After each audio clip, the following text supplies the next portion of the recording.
الرحمن الرحيم الحمد لله رب العالمين والصلاة والسلام على أشرف المرسلين وخاتم النبيين وقائد الغر المحجلين نبينا محمد عليه وعلى آله وصحبه أفضل الصلاة وأزكى التسليم.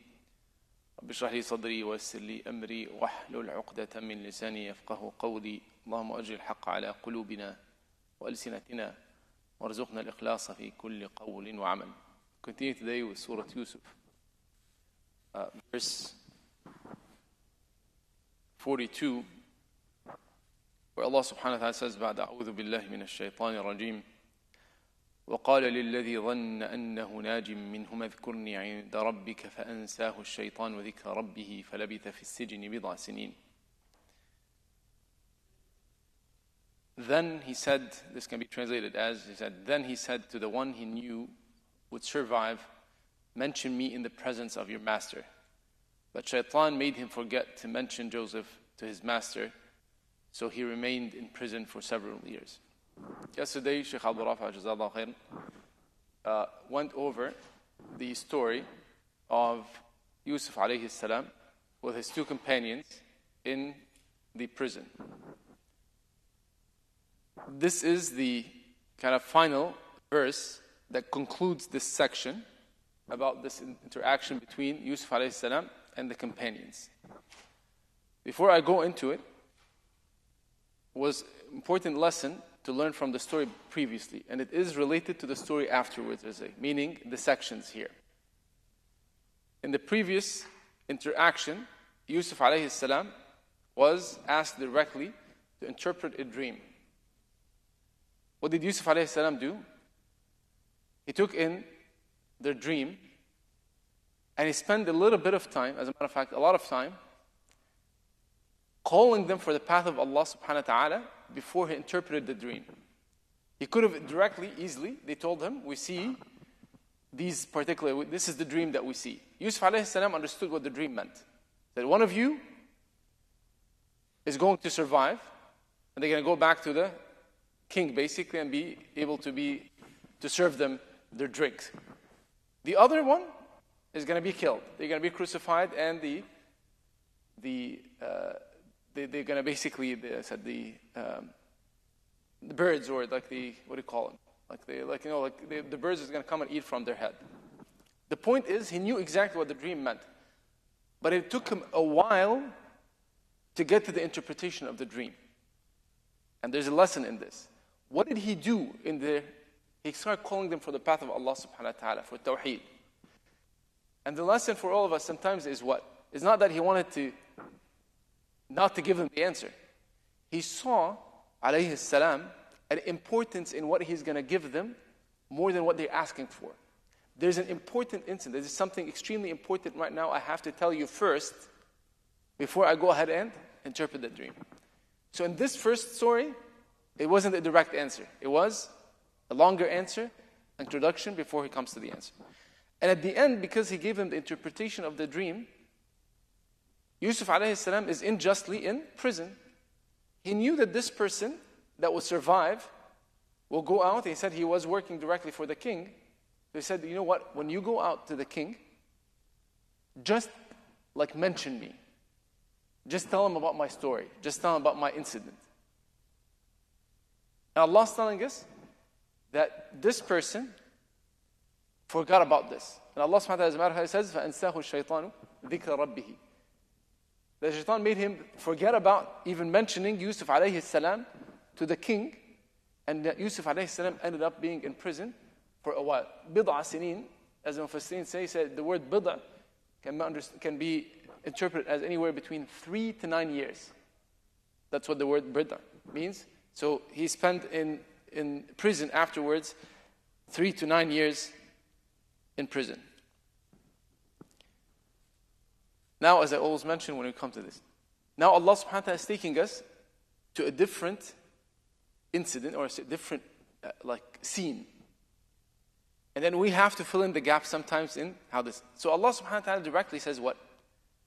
وَقَالَ الْمَلِكُ إِنِّي أَرَى سَبْعَ بَقَرَاتٍ سِمَانٍ يَأْكُلُهُنَّ سَبْعٌ عِجَافٌ وَسَبْعَ سُنبُلَاتٍ خُضْرٍ وَأُخْرَى يَابِسَاتٍ يا أيها الملأ أفتوني في رؤياي إن كنتم للرؤيا تعبرون. Now we're going to the king, who was not mentioned before, except when he said what? Don't forget to remember me or to mention me where the king is. Now, Allah is giving us a view in the court of the king, sitting there, and he said what? And one day the king said, I dreamt of 7 fat cows eaten by 7 skinny cows, and 7 green ears of grain, and 7 others dry. O my mala, O my people, my chiefs, tell me the meaning of my dream if you can interpret dreams. Actually here it says, the translation says what? I dreamt of 7, which is true, but the verb that is being used, inni ara, that means it's a continuous dream. Meaning what? It's not just ra'aytu, I saw in the past. It says no, I can see a dream.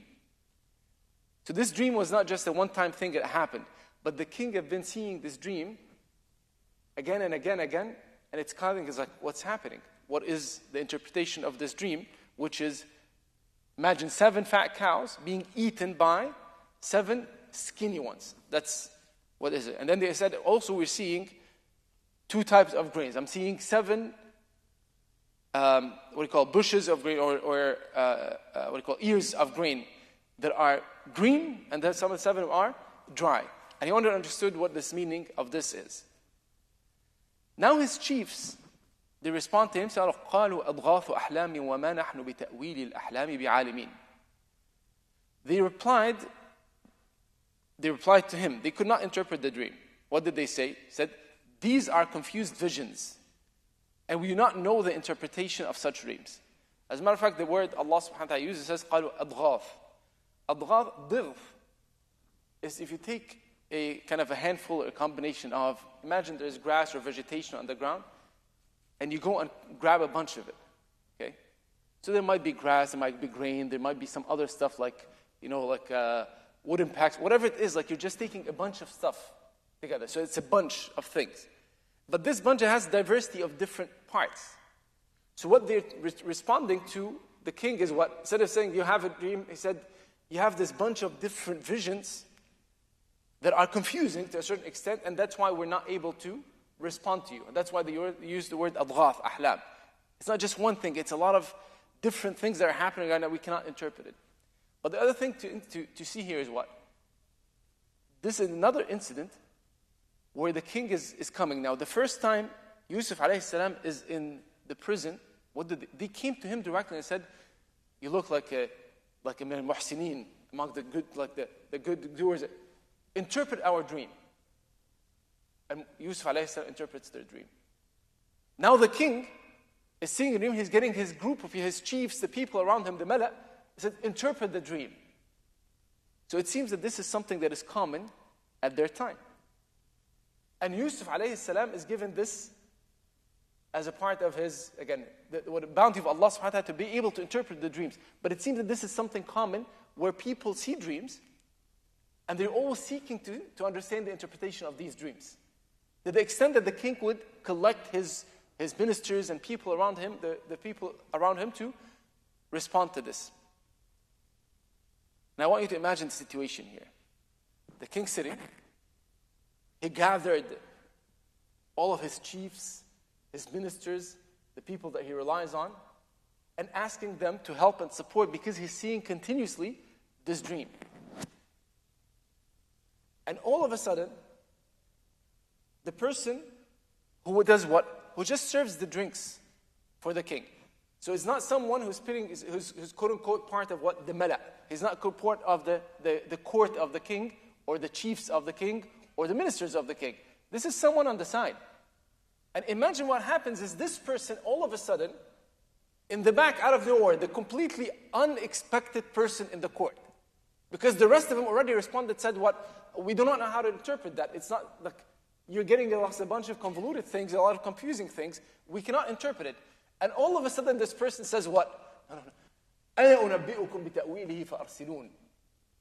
I actually can interpret that for you. The completely unexpected person.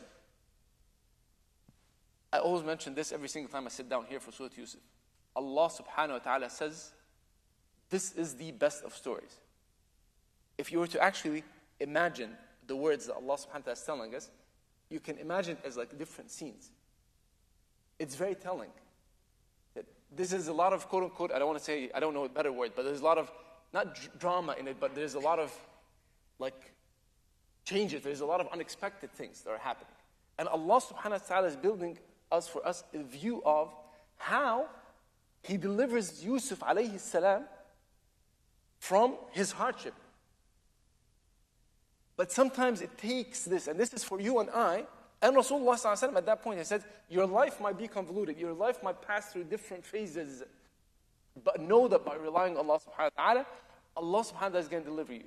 And Allah subhanahu wa ta'ala is going to find a path for you. And Allah subhanahu wa ta'ala finds it the way He subhanahu wa ta'ala sees fit. It takes a time, it takes a long time sometimes in our ideas, in our minds, but Allah subhanahu wa ta'ala is taking us through steps so that we can be delivered at the end. So they say what? This person comes all of a sudden and said what? He says, وَقَالَ الَّذِي نَجَى مِنْهُمَا وَادَّكَرَ بَعْدَ أُمَّةٍ. Said, finally, the surviving ex-prisoner remembered Yusuf after a long time and said, I will tell you its interpretation to send me forth.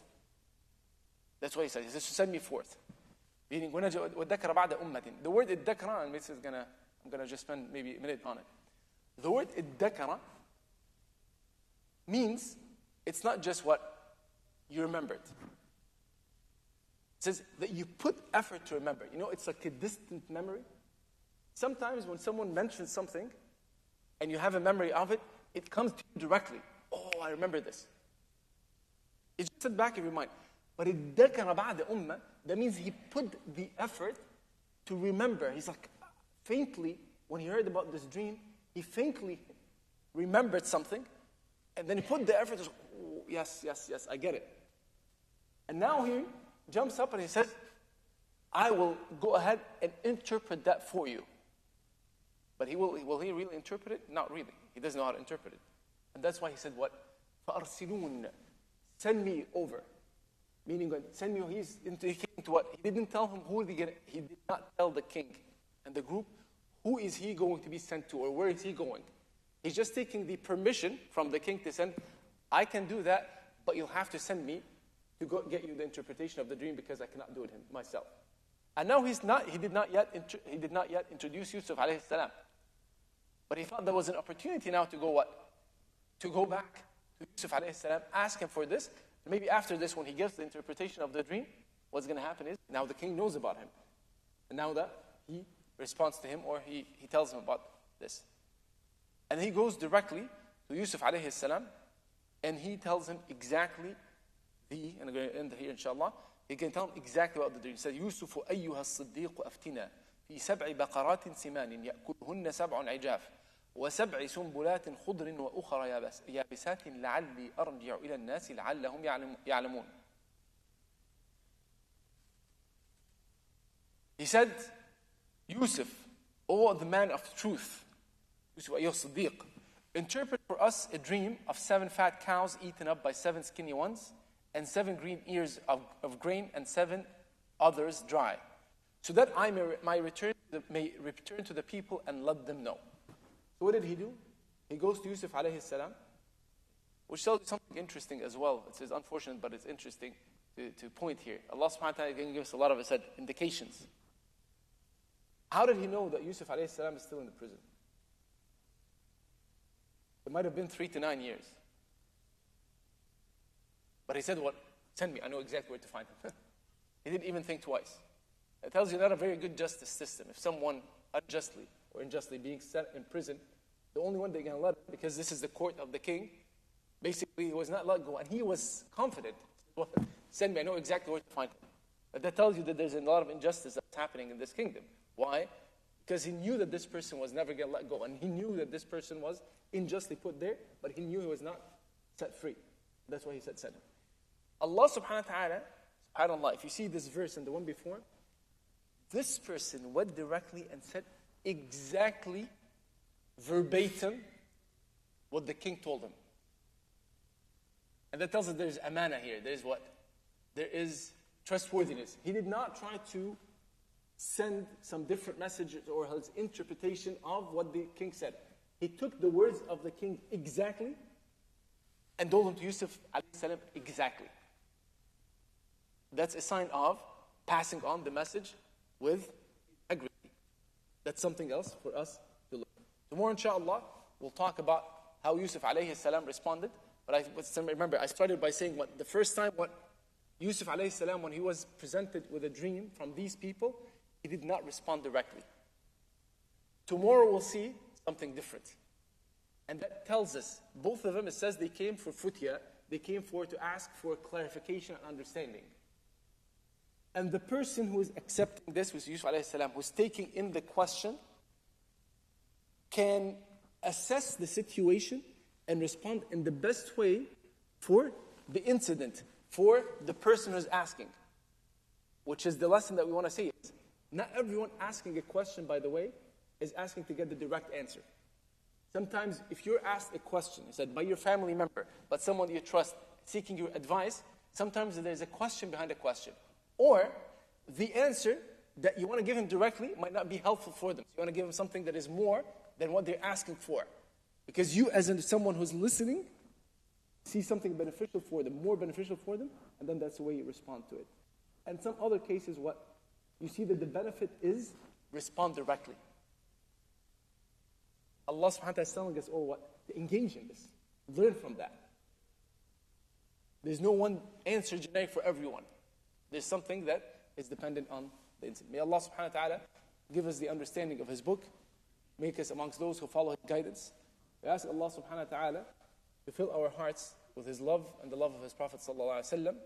We ask Allah subhanahu wa ta'ala to be our wakil, the one we rely on in all situations, good and not as good, relying on Him, knowing that He's going to deliver us from this. And we ask Allah subhanahu wa ta'ala to alleviate any hardship that any one of us passing by. We ask Allah subhanahu wa ta'ala to give us the highest level of Jannah. Jazakum khairan. Wassalamu alaikum wa rahmatullahi wa barakatuh.